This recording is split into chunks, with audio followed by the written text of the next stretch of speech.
이재명 대표의 선거법 위반 재판이 다시 열렸습니다. 이 재판에서 이 대표와 유동규 전 본부장은 다시 격돌했는데요.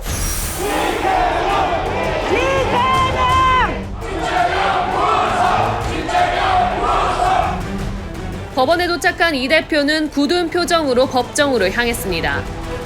김문기초장과 따로 통화까지 하셨던데 정말 기억 안 나십니까?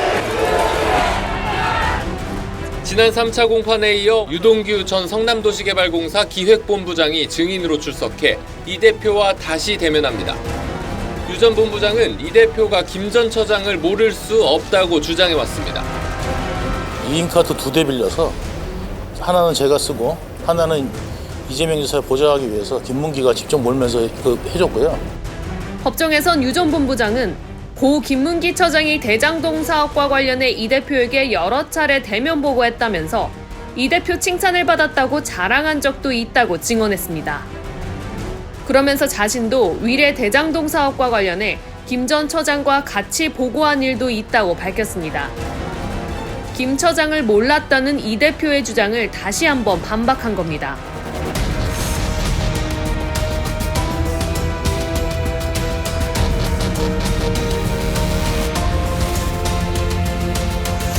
두 사람의 진실 공방 어떻게들 보셨습니까?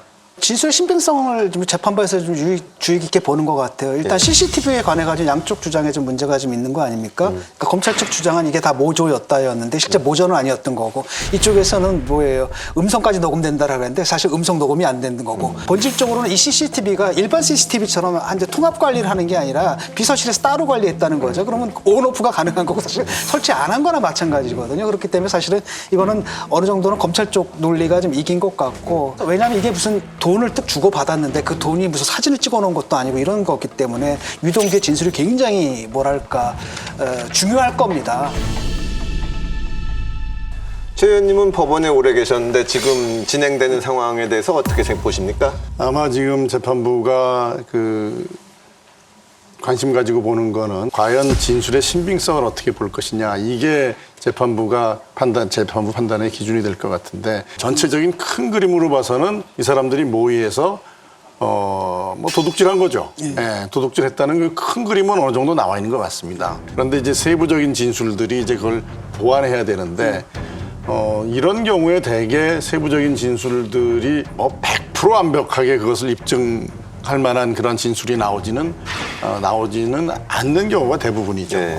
그러나 전체적으로 봤을 때 큰 그림에 부합하는 진술들이 있고, 또 그 진술이 결정적으로 이게 중요한 부분에서 있어서 탄핵되지 않으면 유죄 심증을 가지지 않을까, 이렇게 생각을 합니다. 그래서 제가 그냥 감으로는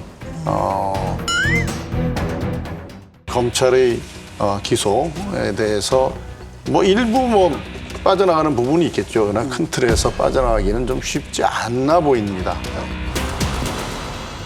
방금 예상하신 대로 유죄 쪽으로 간다면 언제쯤 이게 결정이 날까요? 그거는 굉장히 어렵습니다. 왜냐하면 지금 재판부가 어떻게 진행할지는 모르지만 먼저 기소된 사건들 있잖아요.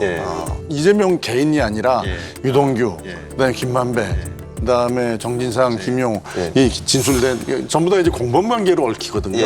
그렇다면은 이재명 대표가 기소된 뒷부분, 이것들과 과연 분리해서 결론을 낼지 재판부가 어떻게 진행할지 그건 잘 모르겠습니다. 할지. 그렇다면은 이재명 대표의 것만 해도 굉장히 이게 시간이 많이 걸릴 텐데 결정적인 물증이 없으니까 치열하게 다투는 그런 과정들을 겪는다면은 내년 총선까지 1심 판결 나오기는 제 생각에는 쉽지 않을 것 같습니다.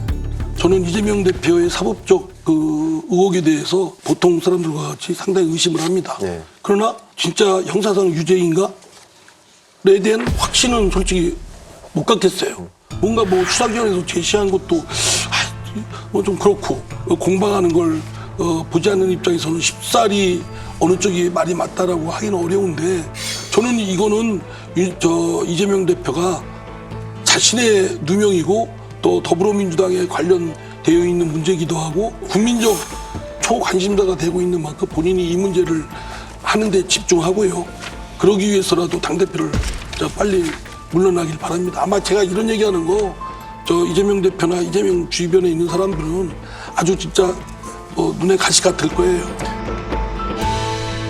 저는 이번에 굉장히 충격적이었던 게 룸사롱 마담이 남욱 씨한테 보낸 카톡 메시지들 있잖아요. 술집 종업원 A씨는 대장동 팀 남욱 변호사에게 문자 메시지를 보내 술값 150만 원과 밴드 비용 등 410만 원을 청구했습니다. 그러자 남 변호사는 성남 실세 유본, 정 실장, 김 의원 맞냐고 물었고 A씨는 시장 측근들이 확실하다고 답한 것으로 전해졌습니다.